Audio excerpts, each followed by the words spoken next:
ବେପରୁଆ ଡମ୍ପର ଚାଳକଙ୍କ ବେପରୁଆ ଡମ୍ପର ଚାଳନା ଯୋଗୁଁ ଅଳ୍ପକେ ବର୍ତ୍ତିଲେ ସ୍କୁଟି ଚାଳକ।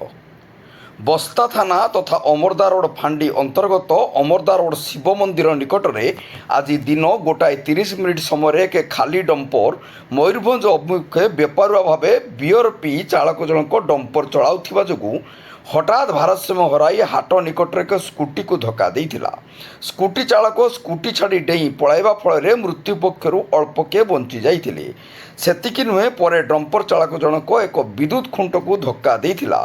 ଧକ୍କା ଦେବା ଫଳରେ ବିଦ୍ୟୁତ୍ ଖୁଣ୍ଟ ଭାଙ୍ଗି ଗୁଣ୍ଡ ହୋଇଯାଇଥିଲା, ଯାହାଫଳରେ ଡମ୍ପରଟି ଅଟକି ଯାଇଥିଲା। ଖସି ପଳାଇ ଯାଇବା ପାଇଁ ଡ୍ରାଇଭର ସମୟ ପାଇନଥିଲା। ଘଟଣାସ୍ଥଳରେ ପହଞ୍ଚି ଚାଳକଙ୍କୁ ଅଟକ ରଖିବା ସହିତ କ୍ଷତିପୂରଣ ଦାବିରେ ଗାଡ଼ିକୁ ଅଟକ ରଖିଛନ୍ତି ସ୍ଥାନୀୟ ଲୋକେ। ସୂଚନା ଅନୁସାରେ ଦିନ ପ୍ରାୟ 1:30 ସମୟରେ OD-22AA 7860 ନମ୍ବର ବିଶିଷ୍ଟ ଏକ ଡମ୍ପର ମୟୂରଭଞ୍ଜ ଅଭିମୁଖେ ଯାଉଥିବା ସମୟରେ ଏପରି ଦୁର୍ଘଟଣା ଘଟାଇବା ପରେ ଉତ୍ତ୍ୟକ୍ତ ଜନସାଧାରଣ କ୍ଷତିପୂରଣ ଦାବିରେ ଗାଡ଼ିକୁ ଅଟକ ରଖିବା ସହ ପୋଲିସକୁ ଖବର ଦେଇଥିଲେ। ଯେତେ ପର୍ଯ୍ୟନ୍ତ ଗାଡ଼ି ମାଲିକ ଆସି କ୍ଷତିପୂରଣ ନ ଦେବ ସେ ପର୍ଯ୍ୟନ୍ତ ଗାଡ଼ି ଛାଡ଼ିବୁ ନାହିଁ ବୋଲି ଲୋକେ ଜିଦ୍ କରିଥିଲେ। କ୍ଷତିପୂରଣ ଦେବା ପରେ ଆମେ ଗାଡ଼ି ପୁଲିସକୁ ହସ୍ତାନ୍ତର କରି ବୋଲି ସେମାନେ ଜିଦ୍ରେ ଅଟଳ ଥିଲେ। ହେଲେ ନ୍ୟୁଜ୍ ଲେଖା ହେବା ପର୍ଯ୍ୟନ୍ତ ଘଟଣାର ସମାଧାନ ହୋଇନଥିଲା। ଡମ୍ପର ସେହିପରି ଛିଡ଼ା ହୋଇ ରହିଥିଲା।